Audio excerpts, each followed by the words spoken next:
There's a line to a quarry at the end of Thomas's branch. It goes for some distance along the road. Thomas was always very careful to whistle here in case anyone was coming.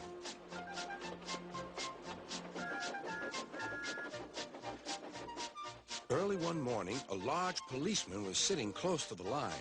Thomas liked policemen. He had been a great friend of the officer who had just retired. Beep, beep, he whistled. Good morning. Thomas expected that the new officer would be friendly too, but he was sorry to see that he didn't look friendly at all.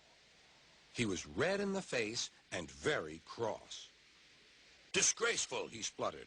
I didn't sleep a wink last night. It was so quiet, and now engines come whistling suddenly behind me.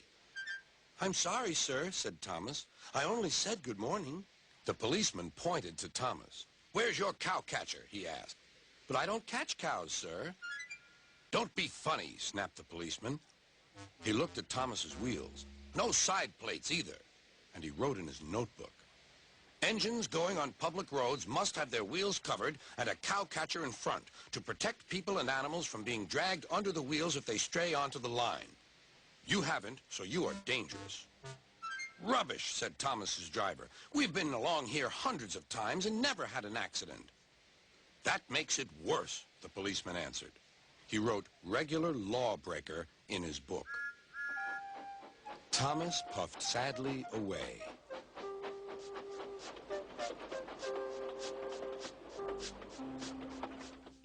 Sir Topham Hatt was having breakfast. He was eating toast and marmalade. The butler came in. Excuse me, sir. You're wanted on the telephone. Bother that telephone, said Sir Topham Hatt. I'm sorry, my dear, he said to his wife. Thomas is in trouble with the police, and I must go at once.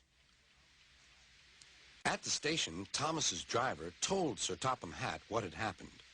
Dangerous to the public, indeed. We'll see about that. Sir Topham Hatt spoke to the policeman.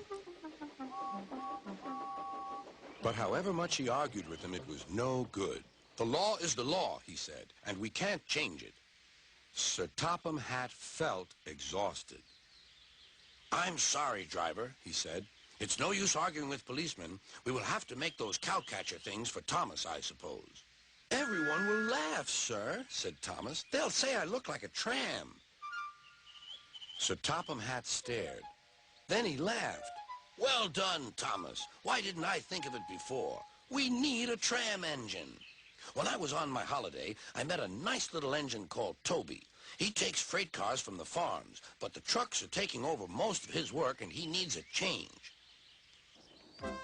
He has cow catchers and side plates. I'll write to his superintendent at once.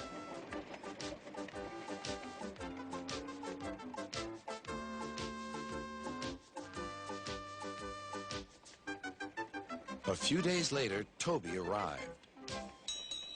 That's a good engine, said Sir Topham Hatt. I see you've brought your coach, Henrietta.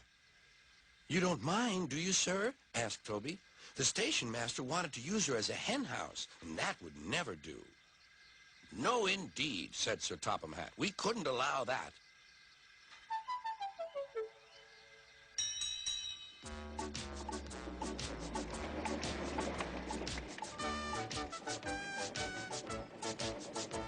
Toby made the silly cars behave even better than Thomas did.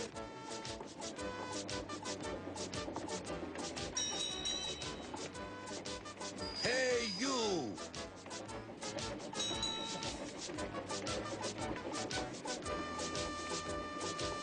At first, Thomas was jealous, but he was so pleased when Toby rang his bell and frightened the policeman.